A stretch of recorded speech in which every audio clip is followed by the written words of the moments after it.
Hey everyone, thanks so much for joining us this evening, afternoon, wherever you guys are. Um, yeah, Today we're going to be continuing our discussion series about go to market, but this time from a slightly different, more partnership and business driven lens. And we have Ryan Wyatt with us here today, who is going to be sharing his learnings and advice on go to market with the network. And we're really excited to have him here. So thank you, Ryan. Before we dive in, I will give a quick intro for Ryan for those of you guys who aren't as familiar with his work. So Ryan is a leading expert at the intersection of Web3, gaming, and the creator economy, and has more than a decade of experience working at the forefront of go-to-market and partnerships.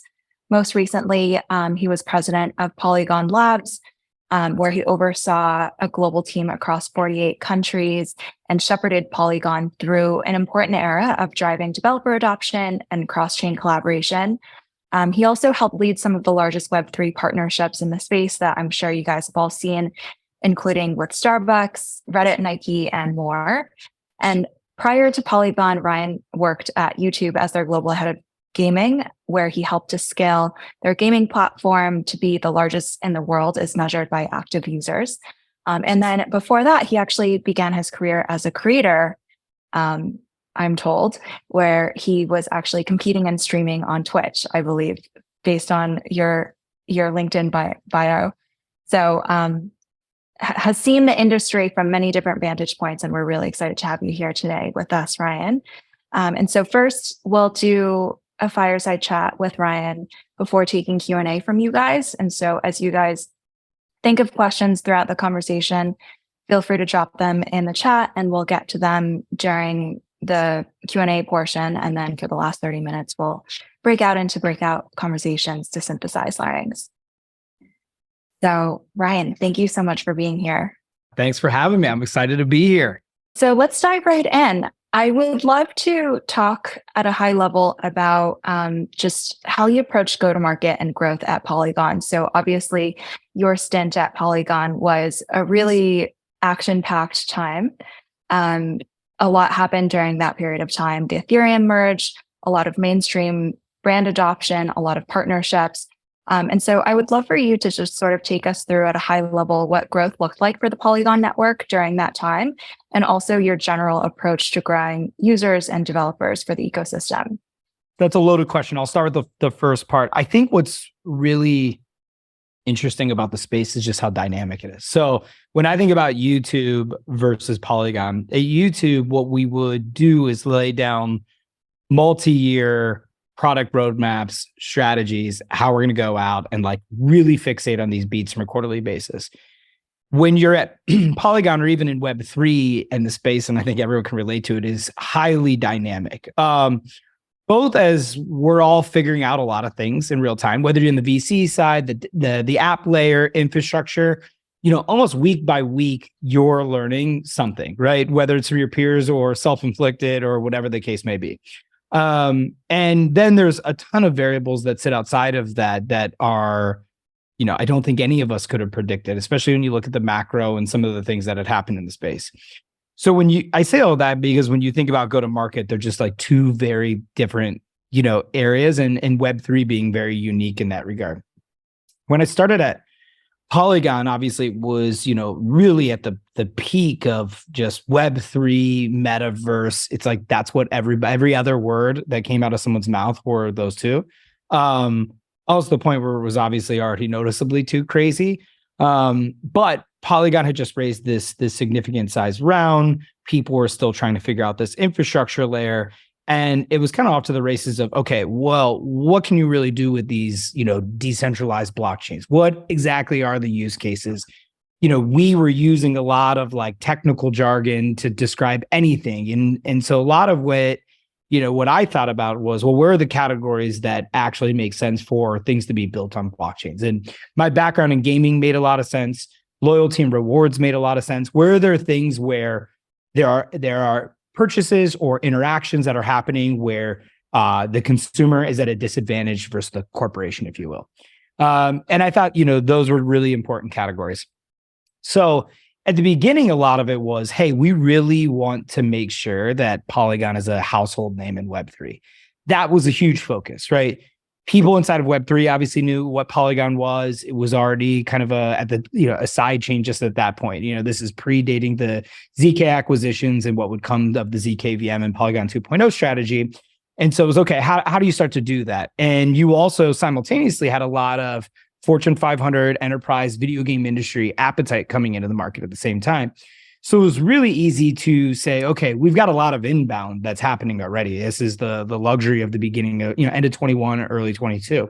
How do you actually facilitate like a pipeline for these partners? So one thing that we were able to uniquely do is if you looked at a lot of the different protocols, they were kind of the teams were scattered Swiss Army knives doing a bunch of different things. And that's generally speaking, not how these larger enterprises want to do business. Like they want to come in, they want to be a little bit coddled. They want to know what is the whole flow. So we had BD, which is sales, that would then get passed to like our partner success team. They would then help onboard the partner with the engineering solutions team to make sure they had any questions around the protocol or documentation or just general onboarding would help there. And then afterwards, making sure that partner is satisfied. That's a very like Web 2 way of looking at it, but it's kind of these early days, what's really required from those larger enterprises. But then and so like that was a track. And what does that track do? Establishes credibility of Web 3, makes Polygon more credible because it's got, household brand names. But why do you do that? It's not because they're going to necessarily drive in a bunch of users, right? Or, increase TVL or increase more transactions. They may, but I don't know that when you're making that bet, that's not the primary bet you're making. The primary bet you're making is we're going to change sentiment of the brand, sentiment of the space. And by doing that, you can then nurture the track that's actually going to drive impact, which I would call, let's call Web3 native developers. Because at the end of the day, any of these like monumental breakthroughs that we have at an app layer, I wholeheartedly believe, whether it's gaming, social, whatever app you're talking about, is actually going to come from the native cohort. And so you want to do these things simultaneously, and then you're doing them for different reasons. This group B, which is Web3 native developers, you really are starting to think about, okay, it's go to market of how are we going to help them onboard users? How are they going to actually drive real traction into the protocol? And so I say all that because it's really, they serve two very different purposes, but they're both really important tracks that you had to do in parallel. Now, other protocols are in different positions. My personal take when coming into Polygon was it was really important to change the perception of mainstream's view on blockchains, and Polygon could be best positioned to do that. It was a long-winded answer. I'm sorry. That was a great answer and really interesting. And I also feel like kind of leaves us at a cliffhanger. So I would love to go one step further of like that kind of dual part flywheel that you put in motion, with group A being the mainstream brands that would change user perception, and then group B, which was like the Web3 native developers, working in parallel, with one facilitating the other. Like, how did that go? I'm curious to hear the retrospective on that approach and whether you think it was the right approach. Yeah, I mean, you learn a lot. I think, had I known that, the industry would collapse on a lot of different fronts, I probably would have had a personally different approach as far as how much you lean into Fortune 500 enterprise. I do think it was the right approach because when you start to see any protocol that you're really legitimizing, however you're doing it, there's a variety of ways you're doing it, gives developers more confidence that they're choosing the right protocol long-term. Because when you think about how hard it is to be at the app layer in Web3, it's like, all right, I'm already taking a leap of faith on a company. I have no idea if it's going to hit or not. It's a great idea. I'm hugely reliant on infrastructure. User journeys are terrible in the space, right? And so you're taking a lot of risk on, more so than normal entrepreneurs and founders are when you're at the app layer. And so any confidence that you can give developers that it's like, this is going to be a place that's going to stand the test of time. And so you don't have to worry about the infrastructure aspect because one, here's where it is today. And even if it's not the ideal state, you see a very clear path of where that protocol is going and how people are leaning into it. And so in that regard, I think it really legitimized the protocol, which makes it much easier for developers to commit to long-term. And so in that regard, I think it worked. A lot of 22 and the early 22 parts was planning for kind of this like meteoric rise of Web3 and crypto, and that's at some point that was the direction it certainly, I think unanimously everyone agreed on it was looking, and then obviously was highly disrupted. And so had you known that it was going to have some of these substantial setbacks that it ended up having, you probably would have taken longer conservative bets to just really focus on technology and infrastructure rather than adding fuel to the fire. That all makes a ton of sense. And I think that's a really clear articulation of the general go-to-market approach at Polygon. I would love to hear you also speak a little bit more about how you kind of assessed the success of this approach as it was playing out. Like, were there metrics that you would measure or key indicators that would help you get a pulse check on, is this strategy working to actually improve the brand perception, or how do you measure the impact on the legitimacy and how Polygon is perceived? Yeah, and this is like a tough thing between Web 2 and Web 3. Like in Web 2 with YouTube, like we did a bunch of streaming deals over the 8 years that I was there. It was really easy to evaluate those deals. Broadcast hours, watch time. You had such great data at Google that you could see, did you create a halo effect? Did other streamers start streaming? Did people start streaming with that creator? I mean, there was so many pieces of data that you could look back to outside of even just revenue and say, okay, this was a good deal versus not a good deal. This had the outcome that you wanted versus not. So much easier to assess. When you look at Polygon, the irony of everything being on chain is that the data is really poor, right? And also when you look at some metrics, you have to be careful because they're also easily gamified as well, too. And you're talking in general, all of these protocols have very small user bases, right? So I say that, for example, you do these partnerships and you're looking for NFT volume. Well, if you look at the macro on that stuff, there could be, all kind of, bad projects or malicious things that might be happening on any one of these protocols, wash trading, whatever it may be, that highly impact those numbers. And so you have to take it with a little bit of a grain of salt. Ultimately, what you're really trying to do is create that sentiment change. And so measuring brand sentiment and are you actually seeing that shift was one of the more important metrics. With the native developer ecosystem, it's like PSAT score, so like partner satisfaction. Like, do you think Polygon is a protocol that you would like to build on? Do you suggest Polygon is a protocol that others would build on? These are great metrics that you can measure. Now, the question is, it gets very hard to, it allows you to really assess your overall strategy and say, are we in aggregate moving things in the right direction? Yes or no? It gets much more difficult to be incredibly prescriptive of individual deals, right? So it's like, you look at like Starbucks as a deal, it's like, yeah, these things are going to have, like these stamps and NFTs, sure, right? Okay, maybe that takes off, but what's your bet? Your bet is loyalty and rewards is a pretty good category to go on chain in the future. Starbucks is the best company to have ever done it, arguably, on the loyalty and reward side. And is that going to create like a bunch of goodwill with everybody that's doing a variety of things in loyalty and rewards that makes them want to be in that orbit? And so you're making, like, when you do that, you're really making the deal there. You could put a bunch of things in deal review around metrics you hypothetically think it could drive to try to rationalize or justify one of those deals. But that's something where you are taking a leap of faith that you believe ultimately it's going to create a halo effect. And that did, right? Because like then Nike builds on Polygon because they're like, well, Starbucks is on there and that's a pretty good company. So like, we'll build on Polygon as well. So it does create some of those things. But to be honest with you, when you're at the point of decision making, these are big leaps of faith where harder to be data driven. Yeah, it sounds like it has echoes of like kind of brand marketing, or more brand driven advertising as a practice versus performance advertising, where the attribution is less clear, it's less easy to tie it to a specific ROI, but in general, there's that leap of faith that this impacts consumer perception in some way and ultimately results in downstream impacts that are positive for the brand. But and I think then ROI. Yeah, that's right. And then I think when you think of things that are a little bit more like tangible and easier identifiable are like video games, right? It's like you can then start to put incentives based on what are you actually delivering, and it makes it a little bit easier. But even gaming is still a difficult category as well to like fully pinpoint contribution.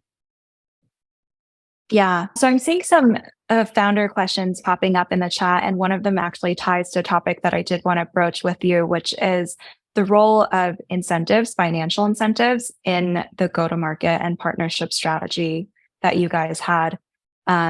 Especially given that the crowd here is mostly comprised of pretty early stage startups.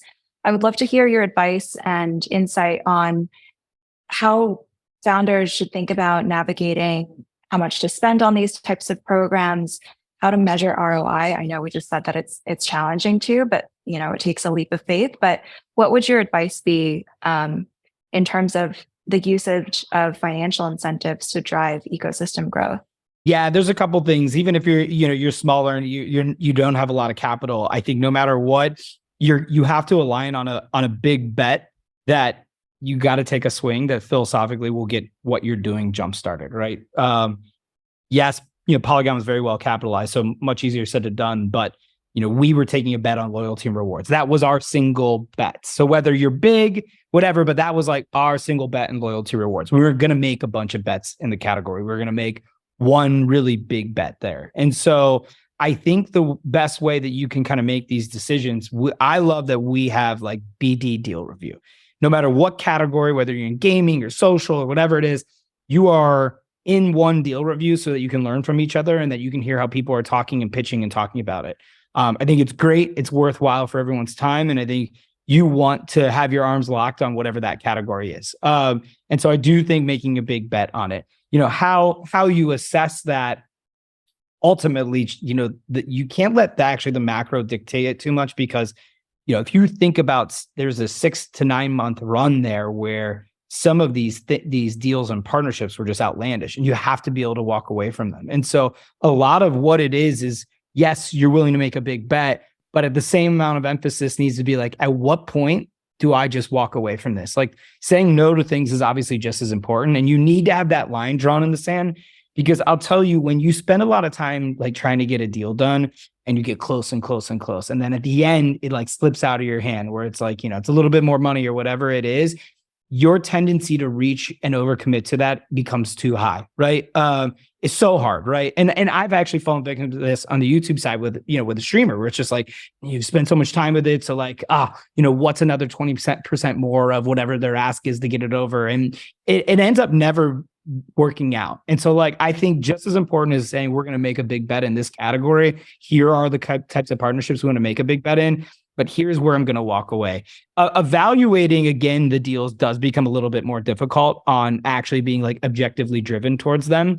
And your metrics are going to be relevant to whatever you're doing. So like, we were orienting around brand and partner sentiment. Like, sentiment was a really important thing for us to shift. If the most important thing for you is user acquisition, you're going to take a different top-down strategy. Like, you shouldn't make bets on something like that, where like these hypotheticals where there's sentiment driving, when you're trying to actually drive real value of, signups or whatever the case may be. Right. So avoiding like kind of sunk cost fallacy when it comes to closing deals was important. Not overcommitting, but sort of setting a guideline in your mind ahead of time as to the line in the sand that you're going to draw. Always know when you're going to walk away from something. I think it's important. Yeah. Yeah. It would be great to hear you talk about mapping out the landscape of potential partners in your work at Polygon. I think you touched on this a little bit in terms of knowing the categories that you wanted to focus on, but how did you then tactically prioritize those conversations? That's a great question. I think that so depends on what situation you're in. So at Polygon, the team that I wanted to build was one that you would get at every opportunity that came in the space, hopefully would come through to the team in some capacity. So like, building out talent that represents different verticals that are well connected, so that someone's knocking on your door. It's okay to lose deals, not get somebody onboarded.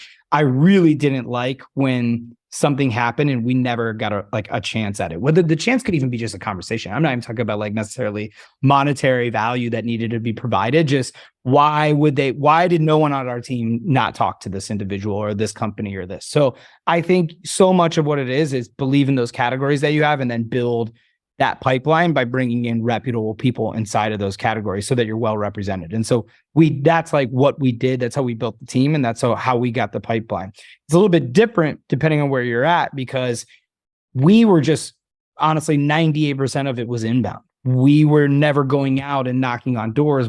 There was so much volume that we couldn't even handle, right? And even to this day, where there's been drastic slowdown of that, it's still high volume where you don't have to go necessarily on the offensive and knocking on doors to try to get it. When you're smaller and you don't have that kind of like gravitas or recognition, you really have to start pounding the pavement. And honestly, there was plenty of developers that would hit me up on Twitter or LinkedIn where like they were just like, hey, we just want to talk to somebody at Polygon. And I just connected them. So I think be relentless as well. Seriously, LinkedIn messages, tweets, all of that stuff to me was able to like get people on our radar where, hey, we want to talk to the ventures team, or we want to talk to the, BD team, or we want to get connected to what, the Starbucks loyalty and rewards team was doing. And so I say that you really should be like very persistent and have a lot of conviction and bug people and use all of these different platforms to try to get a hold of them. So I know that before you joined Polygon, you spent a lot of your career actually at Web2 companies, including YouTube, where you were the global head of gaming. It would be great to hear you talk about, firstly, what that role entailed, and then secondly, to hear some of the key differences and learnings between the Web2 approach to go-to-market strategies versus Web3. Well, how I even got into YouTube is when I was in college, I was playing games competitively and was like, okay, I got to get a real job after college, and went to a company called Machinima, which was one of the first large like gaming platforms on top of YouTube from a video perspective. Google Ventures invested in that. And basically what happened was Susan Wojcicki, which Google started in her garage, became the CEO of YouTube. YouTube didn't acquire Twitch despite its best efforts. Twitch goes to Amazon. And so YouTube is in a position where it's like, okay, well, we need to figure out a gaming strategy. We have nobody that's in gaming. We don't understand the category, and we really need to figure it out. So 14 interviews later, I became the head of gaming, the first one that they had at YouTube. I was 27. It was like a wild experience because it was like half imposter syndrome based on my peers and what they've accomplished, but also have very confident because I knew none of them knew anything about gaming or really what it took to be a creator, as somebody that was messing around with it, whose best friends were creators, all of that stuff.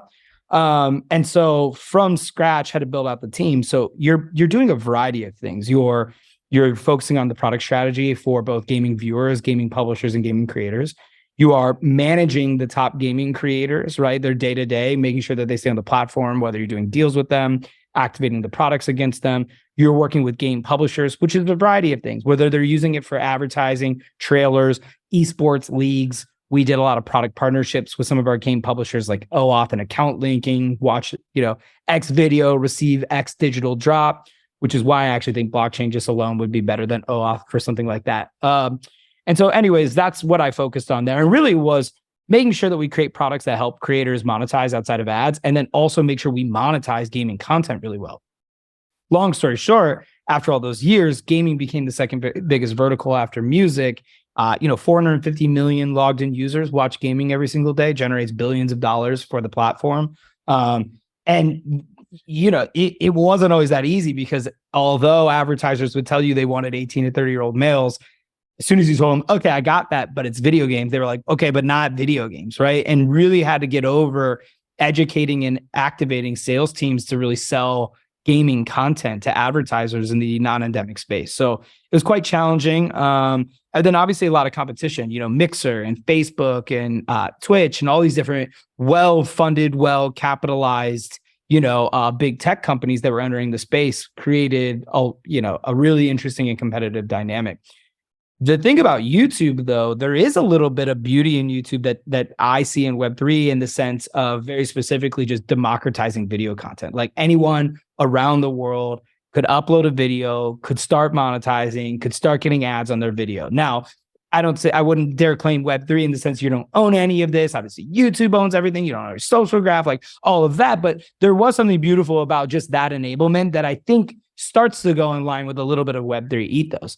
When you come into Web3, and so like YouTube, you're building this up. You want to be number one. You want to drive watch time and revenue and users and all of these like core Web2 metrics. But in Web3, it's really interesting, particularly at the protocol layer, because you want this thing to be increasingly decentralized, and your contributions as the core contributor group want to be less and less and less in success. And so all of a sudden, you're starting to think, okay, in success of the company is you not being involved in it anymore long term. And why are you not involved in it anymore long term is because all these other people are carrying the torch in different ways. So one big deal that was probably my favorite that I did while at Polygon was the Immutable partnership, because Immutable is really at an app layer building all of these things, wallet, marketplace, helping games on board, and they're doing it into a Polygon supernet, right? And that was really beautiful because all of a sudden you're like, okay, this is a little bit of a passing of the torch from gaming being at Polygon Labs to gaming being at Immutable, where they're going to represent the Polygon ecosystem by being builders on top. And so it allows you actually to start to not deprioritize might be too strong, but allows you to like take your foot on the gas as the core contributor group, because now you have someone championing these efforts that are doing a great job and they're a revenue driving business and they're going to be doing this long term. But it's a very different thing to reorient. I mean, you have to really reprogram your mind where whether you're an employee, an exec, whatever the case may be, is you're doing this for a finite amount of time, because this will come to an end. And the end is when this protocol is operating autonomously through these developer and broader ecosystems. And so that takes a minute. Like if you don't follow this space and you're not immersed in it, I had plenty of people that we brought on that I thought maybe would have kind of the same point of view, where it's like, oh, coming in from Web 2, that like, oh, this is a beautiful opportunity, that really couldn't program themselves to think that way. And I think this is a bigger issue of the space at large. Like people really, really struggle to even understand that they're not getting the value that they should. And I use those loyalty rewards like the Delta airline, United Airlines is a great example, where it's like, if Delta knew your United Airlines status or your American Airlines status, they would give you similar status. They might even give you a free ticket to start flying over there, because that's like real value that you've built. But never in a million years would you push back and say like, this isn't fair. Like I should get my status elsewhere. And so it's almost like so many users don't even understand how much of a disadvantage they're at. So the same people that run those companies don't even really process it. Right. So there's basically this like kind of mindset shift that happens between Web 2 and Web 3 in terms of go-to-market, because the ethos is so different, and that pervades the developer conversations that you're having, as well as like the mindset of the end user. Giving away value is such a very difficult thing for Web 2 to process. The goal of Web 2 is conquer and build walls, right? It's like wall gardens. I mean, think about it. Google, Apple, Amazon. It is an entirely different thought process of what you're trying to do. It's like grab and retain, and then on a protocol layer, you are like, how do we create value for literally everybody else and just give all that value away? Because like at a protocol, you could do a Web 2, like you could repeat Web 2. What would you do if you repeated Web 2? You would launch your own proprietary marketplace, your own wallet, then the protocol, and you just be like, oh, look, I own the whole stack. And you're literally back at Web 2 again.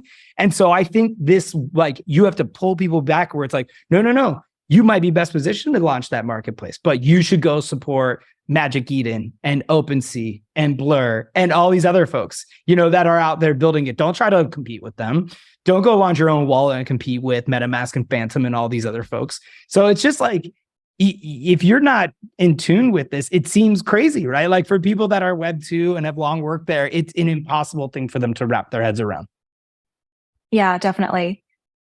We got a question from a founder in the portfolio about common pitfalls of partnership-driven growth strategies. And I might actually up-level that question to sort of generally your advice to early stage startups as it pertains to partnerships as a go-to-market strategy. I think the conventional wisdom that I've heard from a lot of investors to early stage startups is that they shouldn't prioritize partnerships, or it's a very non-scalable kind of growth strategy. I'd love to hear your reaction to that, as well as your thoughts on the benefits or drawbacks of it. Yeah, I mean, I agree with that for early companies, right? Because like I think the problem with like if you're just doing partnership stuff, you really are. It's not a sustainable business to just kind of be like, I'm gonna pay for activity and sentiment driving things, right? Whatever it is, it's just not, right? So if that is your strategy, you'll run out of capital. It'll all be a facade, right? And so I do think if you're an early company, you've got to have product market fit in some is a whole nother, we probably spent a whole nother hour on that just in this space talking about it. But you've got to show and demonstrate some traction where that the idea of the partner marketing is adding fuel to the fire. It's not like jump starting something. And so when I looked at like Polygon, there's plenty of stuff that was happening on Polygon. And so it's like, okay, it's not about driving activity. It's about changing sentiment. So a lot of the, entrepreneurs or founders that are in this call, right? You are thinking about, I got to get some people into what I'm doing and gaining some traction. And so I think it's like very much being focused and focusing on a product where that you can even accept that. And then I do think at some point making a swing or two on it is really important. But yeah, you've got to be really careful with that. And honestly, when we thought about all this stuff where it's like partner marketing, it was to drive native app development, which would create real traction. Like that was the thesis. Like you had to fundamentally believe in that in order to kind of support those investments, that like by changing sentiment, you get that kind of developer traction that you're looking for that can drive real results. And you have to do both. Like if you do just one of these categorically, you're in that same place. Like even think about the Utes deal. Like Utes at the end of the day, you can't buy a community. Like you're never going to be able to buy a community. Nobody believes in that shit. This is like one thing that can go like from web 1 to 2, 3 and beyond. You can't buy community. So what do you do that deal for? Well, you have to like start to build, reputable creators inside of your ecosystem, ones that inspire other creators to want to be around them. And so like you basically are investing in the idea of that project's creators that they will draw in other creators to want to just naturally create on the platform, which is that was a successful YouTube playbook that we use time and time again. But if you do that just in isolation, that comes and goes. And the other thing about partner marketing, I'll say, is what a terrible industry to do this in with like everyone's got the memory of a goldfish, right? You are like whatever happened last Friday, like I have no idea. It doesn't matter, right? It's like we're on to the next thing. And even in these lower, more, slower bear times, that's still the case. And so that's why I think it doesn't give you the wheels that much. Like we had to really at Polygon drop something every 2 weeks in order to really actually change perception because it became almost a meme in the aggregate. Yeah, I think that's really good advice. Like basically that partnerships adds fuel to the fire, but isn't kind of something to prioritize from the get-go for early stage startups. And instead, it's something that should be layered on as part of like a more cohesive, sustainable go-to-market strategy in the longer term. Yeah, and that's why I think too, you've just got to lay these pieces out over a longer time frame and then figure out how to execute. Because somebody even had a question around urgency in here, like how do you manufacture or create it in the pipeline? And I think ultimately you just got to find people that are ready to jump in at that pace with you because you really can't create it too much. Like for us, we had a handful of big reputable companies and brands that wanted to do stuff, but they were moving really slow and they were sucking up resources. And so it was really hard to walk away because it's a big brand, but it's like we were losing other shit that we could be doing both internally, externally with other partners, even if they were smaller, because we were wasting time with them.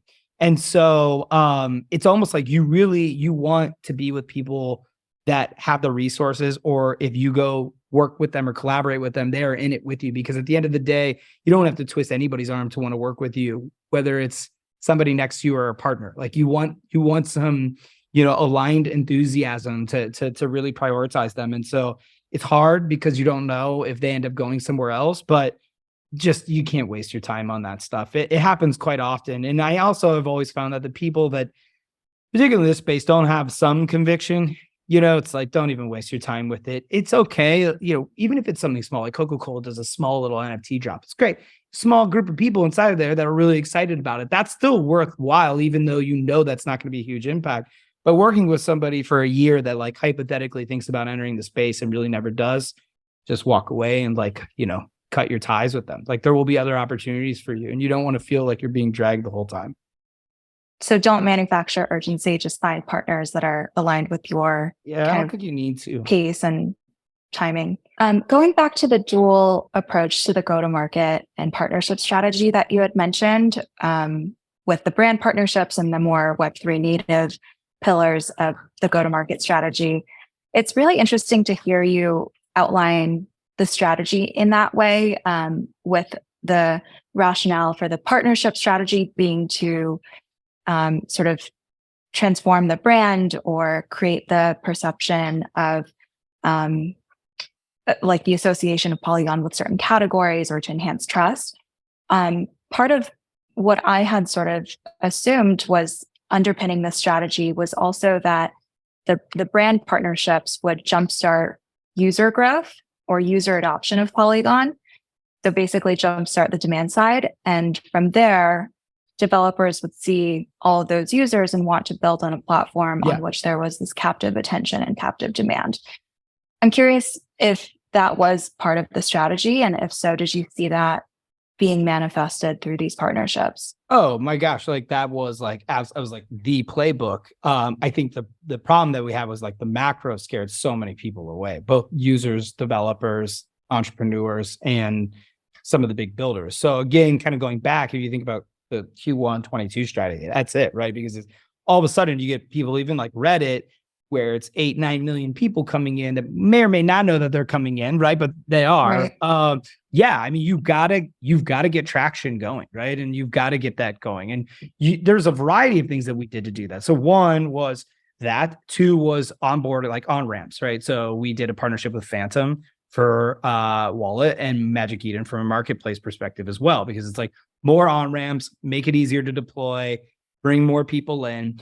And yeah, for sure, I think we did start to see, significant traction. I think you can see it in a lot of different metrics, but at the end of the day, I think we took such a big hit where it slowed down everything, and that's okay. That's like part of this. There's gonna be like an ebb and a flow, and we're gonna. I think I have full conviction in the space over the next 5 to 6 years that we'll have multiple monumental breakthroughs, and really it only takes one for everybody to recognize and change the space forever.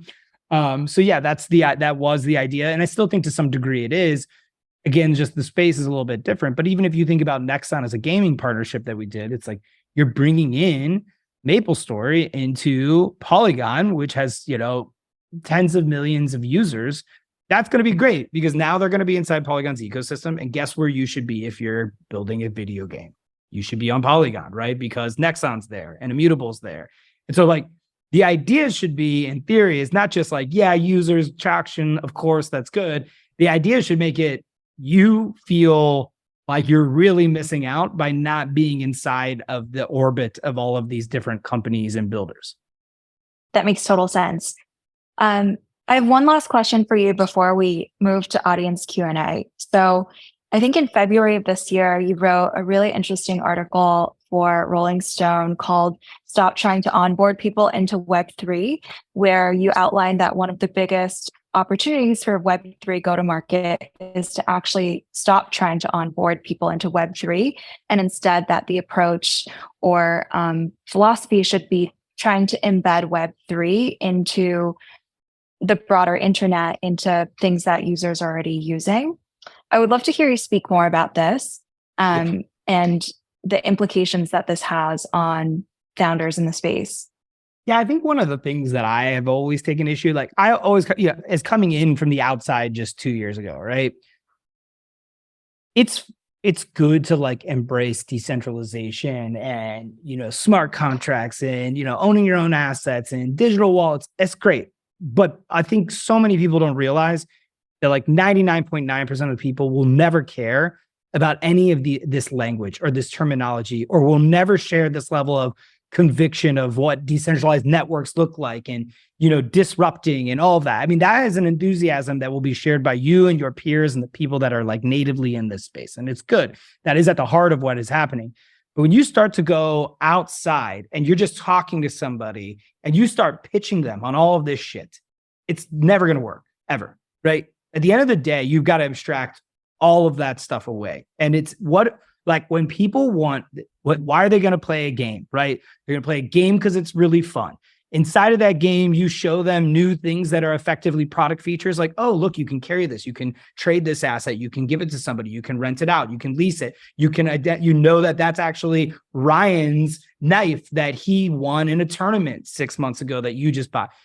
they don't need to know about its NFTs. They don't need to know if it's on Polygon. They don't need to know on the blockchain, like any of this, right? It all needs to go away. And so many people got really lost in the like core principles in the sense of like, we should like one, if you think about how much of people spend their time on the top 5 apps or some of the top 10, companies in the world, it's already hard to break through as it is. And so you just need to introduce to them something that's new to them. And that's why I think it's really just focusing on this like value exchange or this value layer that's really important. And so I don't know. I feel if the breakthrough is going to happen, and when it does, it will not be littered with crypto terminology and some of these like, hardcore philosophical thoughts on decentralization. And again, I'm not saying anything are wrong. They're great. It's what needs to happen in order for you to like really kind of exchange value back into the consumer in a more meaningful way. And I think people want that. I just think we as an industry are poorly articulating that.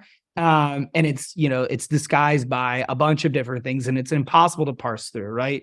When people think NFTs are strictly like, monkey JPEGs, and they think every crypto token is a scam, and you go out there, you're trying to pitch something with NFTs and tokens, it's an uphill battle. You're going to lose right away.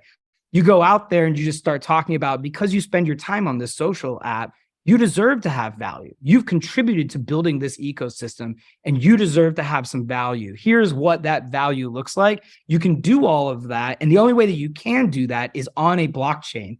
And you don't have to get inside of all of that. Like when people play Call of Duty multiplayer, they're not like, this is Google Cloud or AWS I'm playing on. I really need to know like which cloud provider is powering this multiplayer experience. No one cares. So I always said internally to folks at Polygon, like in success, no one talks about Polygon. Just everything's on it, like AWS. Yeah, that makes a ton of sense. Focusing on the value proposition instead of the actual technology, at least when talking to consumers and building products for consumers. Cool. So let's switch gears and go to audience questions. If you guys think of questions, please put them in the chat. I'm going to start with some that were submitted as part of the event RSVP form. And so there was a question from Miriam at Euler. I was wondering about kind of what you said a little earlier, where there's like a lot of dynamicism, if I'm saying that right. There's a lot of change constantly. I come from like the product world of Web2 recently. And so, you have these long-term strategies and then you execute and things go swimmingly. But when it comes to Web3 and specifically our space, DeFi, go-to-market strategies are constantly needing to be adapted. And so like you're planning a roadmap and you're saying, I'm going to launch X, Y, Z date. And then all of the things happen. And so I'm just curious how you kind of manage the long-term versus the short-term.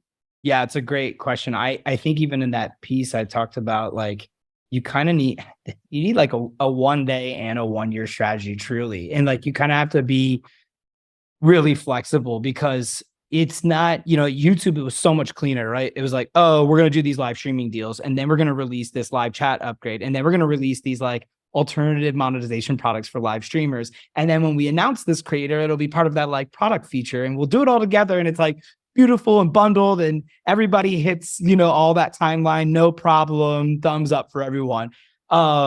Here, it's not the case at all. And I would say most people can relate to it because it is so crazy. And so one, I think it was always reiterating with the team that like, we've got to be really flexible, and it's okay. Like expect that these things are going to be dynamic and expect that it's changed.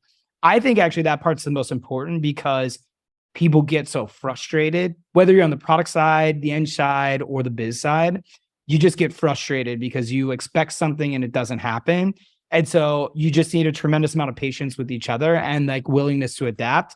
I also feel like spending too much time on these strategies further out is a waste of time because of how much changes. So yeah, I mean, ultimately a lot of it was just, building a culture of flex and the patience around it.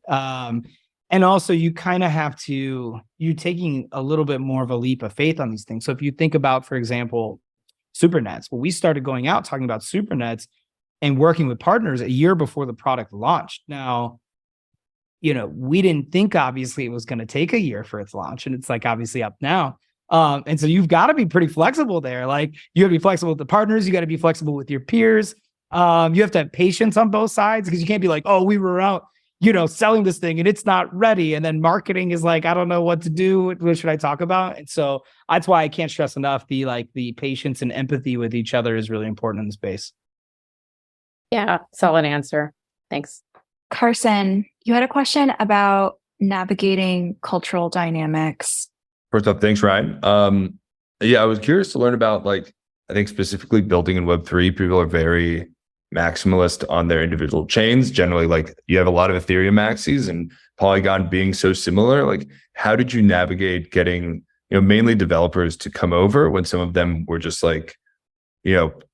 strong in their ways and will just not do it for any negative Polygon bias, whether or not it was valid or not?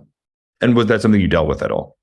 Yeah, I mean, I think culture issues in general are really interesting in the space because I think there's a variety of things that are really unique. I mean, I think there is a subset of individuals in the space that believe so wholeheartedly in it, and they want to completely shift the internet as we know it, and so therefore they kind of have a sour taste in their mouth about anything that is outside or not that, right? And to a whole nother level. Whether it's big tech or Web 2 or any of these things, then you've got individuals who obviously are completely enamored with X protocol, whatever one it is that they've got their bags in, they believe in as a developer and all of that. And I actually don't think this passion is, is a bad thing, to be honest with you. I think it's awesome. One of my, Mert is one of my favorite, developer influencers in space for Solana. And I love him. He lives and breathes it. He's trying to make the protocol better every day. He's always trying to talk to other developers about what Solana can do to improve it. I mean, that is we need those type of people in there. And so, yeah, maybe for every one of him, there's 10 that are not adding anything of real substance, but I've never really shied away from it. What I haven't traditionally liked is those that work in those protocol groups, working in them, being that way.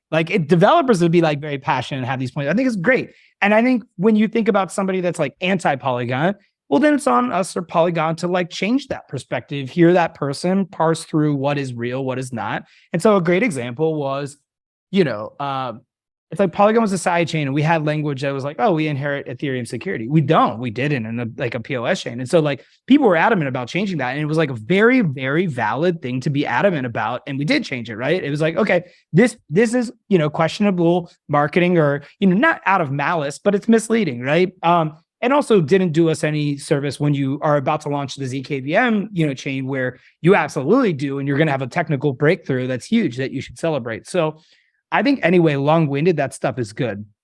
I would like to see leaders not participate in it as much more. One thing I've always been pretty bummed out about is how immature the leadership group in Web3 is, the reputable leaders and how much they have done a disservice to the space. And so I would like to see in general leaders not conform to this kind of, behavior, but I love that developers do. I think it's what pushes people to do better. Just like at YouTube, I love when creators shit on YouTube. It's stuff that we had to fix, it was valid. If you could really sit down and get out of your emotions and read this stuff, I'd say 80% of the stuff I would read about YouTube criticism, I'd be God damn, they're right, and it would help inspire you to fix it. So anyway, I think it's largely a good thing. And the answer of how you fix it is you listen, respond, and build towards it. Thanks. Yep. So the next question is from Nikhil, who had a great question about grants and how you guys thought about that. I was curious to know, from a grant standpoint, how did you think about, there's, in my mind, generally, and from a Web3 world, grants are historically thought of as funding public goods and things that people build on, versus for kind of a lot of the enterprise use cases, those might involve grants that are basically going to a Web2 entity. So I'm curious on how you guys navigated that, because that there is a tension there, right? And it's should money be going to a large enterprise? And I've seen at least that sometimes it leads to a bidding war, where it's a bidding war between different blockchains, basically trying to bid for an enterprise entity, in which it should probably be money going to developers and kind of actual public good development. This is, by the way, a fantastic question. And I could probably talk, I know we got to wrap here in a couple of minutes, but I would this could be a great 30, 45 minute discussion on this topic alone. A couple thoughts on it. I think So one with Polygon, there was kind of like two different groups. There was like the $100 million venture fund, which was part of the fundraise. So as part of the 300, or it's part of the 450 million fundraise, 100 of that 450 was required to go into a venture fund to fund, actually invest in projects that would build on Polygon, right? So then that, to your point, that's like all committed to developers, all Web3 native developers. Then there's like, okay, what else are you responsible for as well? Well, you need to get a protocol that gains traction and reputation. And so you're going to have to invest money outside of just Web3 native developers to do that. Now, the question is how much, where should you do it? What's right? Are bidding wars appropriate? I think like I could probably argue both sides of it, but that money then sits in like, there's a duty to the protocol to really get it jump started and get people building and using it, right? And so whether you're hiring staff, you're doing marketing, you're getting partnerships to build on it, whatever the case may be. So a great example is like you go do something with Immutable. Immutable being on Polygon is very good for game developers on Polygon, right? Like very, very good in my mind. That gets done because you do a deal with them, right? Like there is a financial incentive or instrument for that. And so the question would be like, if you're sitting here and you're like, what is good for game developers? How do you do that? There's probably a variety of things. And I think that's one worth doing. When you do that, I don't think of it as like you're jeopardizing or you're robbing other game developers that opportunity. And so I think of it a little bit differently, but I absolutely believe that this network is ultimately a public good. Like all of them should be striving to be a public good, in which case that capital should be returning to the developers that are driving the ecosystem. So I think I largely agree with you, but I wouldn't say some of those things are taking money out of the hands of developers or not being provided to them. I don't know if I answered the whole question or if I missed anything. Yep, you did. Thanks. I'm going to have you stay on and also ask the final question in the last minute about enterprise partnerships and marketing and engineering resources. Cool. Thanks, Lee. So I think the other question I have is on, as it relates to enterprises, one challenge that I found personally speaking is in some of these launches, right? It actually is a multi-year exercise. And I'm sure you guys are working on some of these for a while. How did you think about that distinction between, okay, some of these are just kind of more, as you mentioned, like marketing and brand exercises, and then some of them are going to involve more significant engineering resources. How did you guys allocate resources to that? Was it that you guys primarily focused on some of them as marketing, and then some of them you're like, look, like these are going to take much longer, and we basically have to kind of build this together with them, particularly since a lot of enterprise companies may have some idea in mind, but then when it actually means translating that over into what does this mean from an execution standpoint, such as, liquidity, launching like smart contracts, what does it mean to have a wallet? All of those things starts getting really, really tricky. And for context, by the way, I've worked at Cello and we've been working with Deutsche Telekom for years. And like, that is something that takes a ton of time, right? Yeah, it does. No, it's a fantastic question. So we did acquire a company called Cope Studios a year and a half ago. They were some great guys from Flipkart. We had used them for a variety of different of these partnerships to help. So like the Disney one, for example. Generally speaking, if the resources ever expanded outside of that group, we would go partner with a third party who we would bring in that would be like a developer shop that would help with it.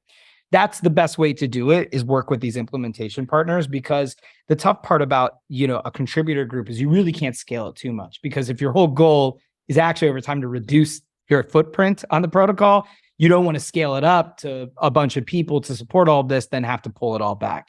And so it's actually another opportunity to see the ecosystem as well too.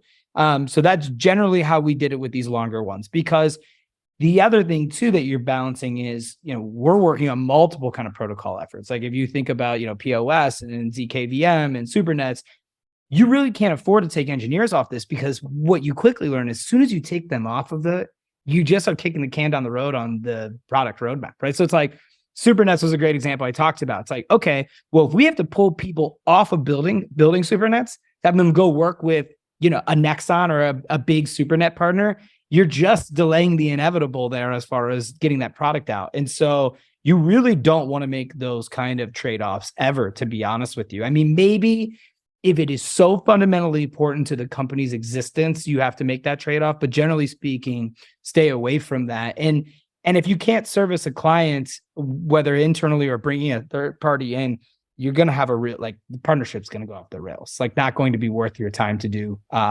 anyway. Can I piggyback one last question off of this topic, Ryan, if you have a couple extra minutes? Sure, let's do it. Amazing. Yeah, as it relates to kind of the goal of building Polygon's brand, raising awareness of Polygon, changing developer perception, obviously that points to marketing and like awareness as a big pillar of how these partnerships could be successful. And so part of these partnerships weren't just like actually getting the partnerships in place, but getting them to be covered and getting that story told to the broader public. And so how did you guys approach that? Or was there any sort of structure that you had in place where your partners had to, you know, use their audience and leverage that in terms of reach? Or how did you think about the marketing component of the partnership and making sure that that was equally successful? You know, hire a good PR person. No, all jokes aside, I think this space, I think in general, was excited to tell positive stories. And so we were in a really good position where people were looking for positive stories. And so it was, a lot of the efforts were easily amplified by the industry. And I think that, you know, obviously as part of the way that we set up the funnel of, you know, BD, engineering solutions, then partner success, they would have a single point of contact. And so that partner success person would be like, okay, Starbucks is going to do this. This is their draft. Here's our quote. There's this. They're going to tie in with the marketing and PR person. And there's one single person that knows at Polygon Labs that knows everything that's happening. And so a lot of it is just like being very calculated and coordinated on your efforts as well. And look, if things were meaningful and had, you know, substance, you had all the connections, like you have all the PR connections. And so whether it's going to get picked up by a large editorial outlet or more of a native editorial outlet, largely depended on how much substance was really there. You know, is like Fortune Crypto going to pick up on it, or is Fortune going to pick up on it? Right.